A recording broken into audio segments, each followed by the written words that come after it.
Sahabat-sahabat Nabi, di para sahabat-sahabat itu belajar dari Nabi sesuai dengan kebutuhannya.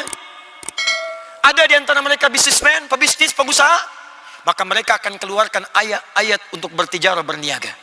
Dijadikan bimbingan dalam kehidupan. Begini berniaga yang baik. Bagaimana menjauhi riba? Bagaimana berbuat dengan tidak mengurangi takaran? Bagaimana supaya tak curang? Sehingga semua apa yang mereka kerjakan itu berkah. Kayanya tak nanggung, kaya mereka. Tuan kenal Abdurrahman bin Auf? Kenal di mana? Ada yang kenal Abdurrahman bin Auf di sini lah. Alhamdulillah. Tapi tak apa, di Indonesia tuh ada yang kenal Firaun. Saya tanya, kenal Firaun? Kenal. Masya Allah. Tapi Abdurrahman bin Auf tuh orang paling kaya di wilayah Makkah. Masuk Islam. Saat hendak hijrah, diboikot kemudian oleh orang kafir Quraisy. Diberi dua pilihan.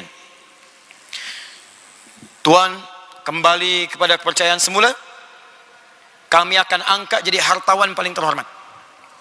Atau sila ikut Muhammad SAW, hijrah ke Yathrib, tapi kami ambil semua harta benda Tuan. Bawa saja pakaian berangkat sana. Disengaja mereka tidak eksekusi, karena mereka punya keyakinan, ini 400 kilo jauh, jalan kaki. Paling-paling meninggal di jalan. Untuk memberikan pelajaran pada orang lain, kalau masuk Islam jadi beginilah hasilnya. Maka apa kemudian jawabnya Abdurrahman bin Auf? Saya memilih untuk hijrah karena Allah dan Rasulnya. Ditinggalkan semua hartanya. Yang sulit, istrinya dah, keluarganya. Puan mau ikut suami hijrah, tanggalkan semua, pakaian saja bawa. Belum tentu sampai Madinah. Tapi kalau nak tinggal, mau tinggal di sini, kami berikan semua harta suami dan boleh pilih. Semua pemuda di Quraisy silakan pilih. Kami akan fasilitasi pernikahannya. Jadi perempuan terkaya terhormat. Sebentar Tuan ya, saya tanya Puan di belakang nih. Kalau diberikan pilihan seperti itu, ikut suami, tinggal harta semua, atau tinggal suami, dapat harta semua, boleh pilih lagi pemuda untuk dinikahi. Puan pilih mana? Anggaplah suami tak ikut sekarang. Satu apa dua? Satu ikut suami, dua tak ikut suami. Satu atau dua? Masa. Alhamdulillah. Ternyata nih kasusnya berbeza. Dia memilih untuk tinggal di Mekah tak ikut suami. Fase pertamanya. Berangkat Abdurrahman bin Auf, datang kemudian ke Madinah. Allahu Akbar, orang-orang Madinah itu. Karena itu disebut dengan Ansor, menolong tanpa pamrih. Jadi saking hebatnya pertolongan itu, nanti diabadikan dalam Quran surah 59 ayat 9 sampai 10. Wa yu'thiruna 'ala anfusihim walau kana bihim khassasah.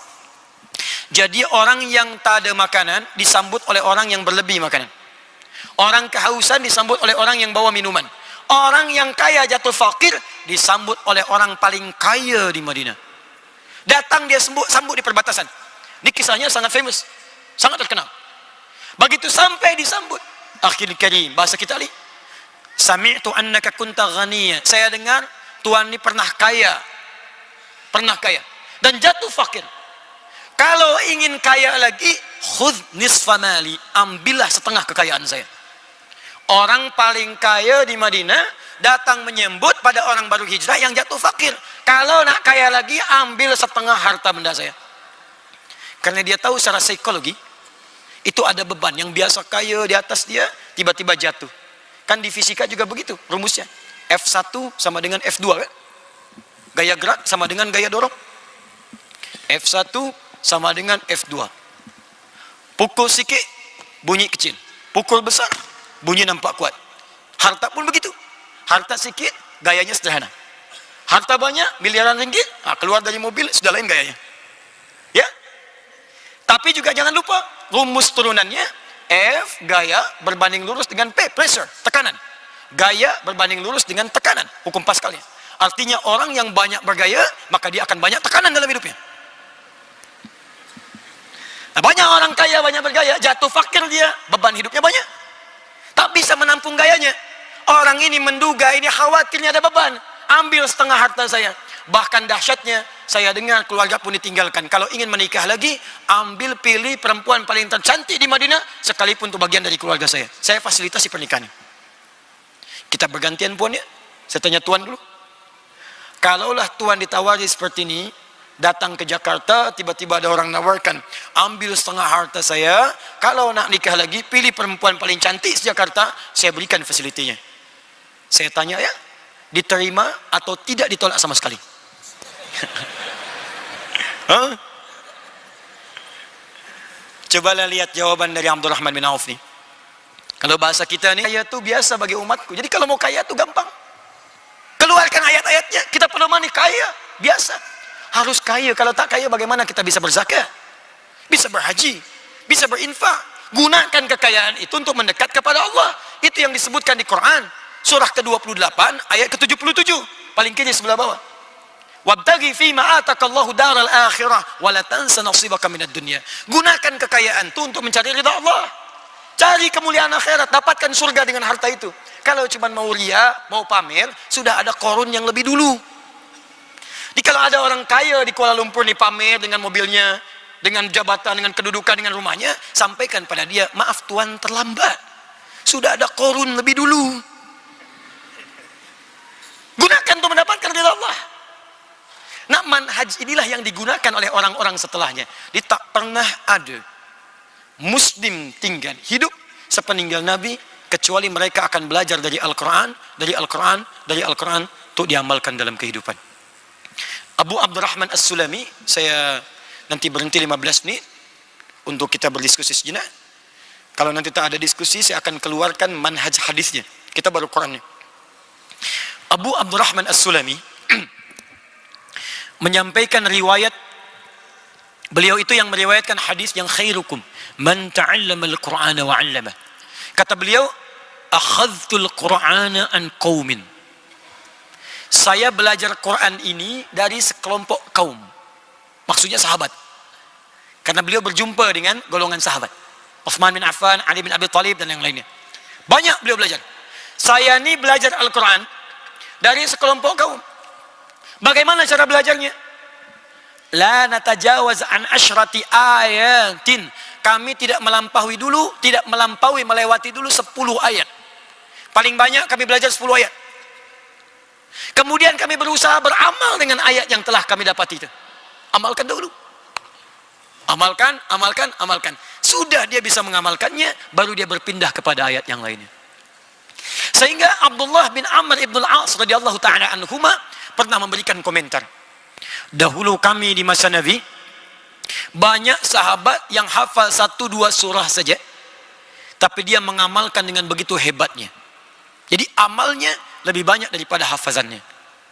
Tapi saya khawatir, kata Abdullah bin Amr bin As radhiyallahu ta'ala anhuma, tibanya di masa kini atau di masa yang akan datang, orang-orang yang banyak menghafaz Al-Quran kasyurbil ma, seperti mudahnya meminum air. Kalau minum air itu kan tanpa hambatan ya, langsung masuk ya. Tuan-puan tak percaya, saya nak beri contoh. Bismillah. Alhamdulillah, tanpa hambatan.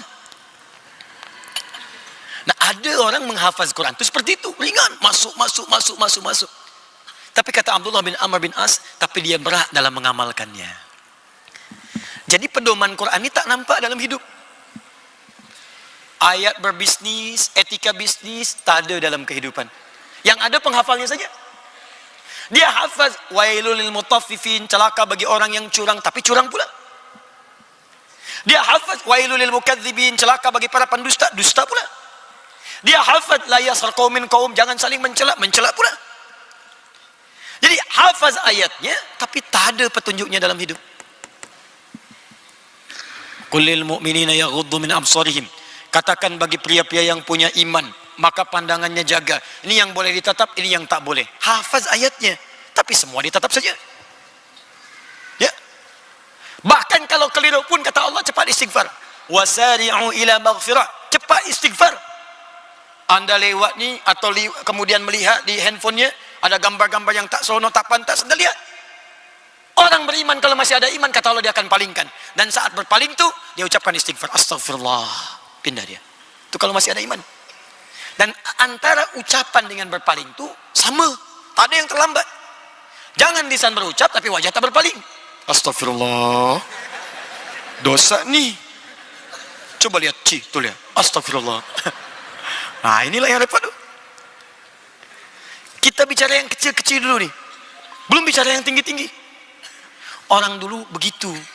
Dia belajar Quran dulu, sholat dulu yang baik, dan dahsyatnya keluarlah tuntunan dari Al-Quran itu bagi hidup.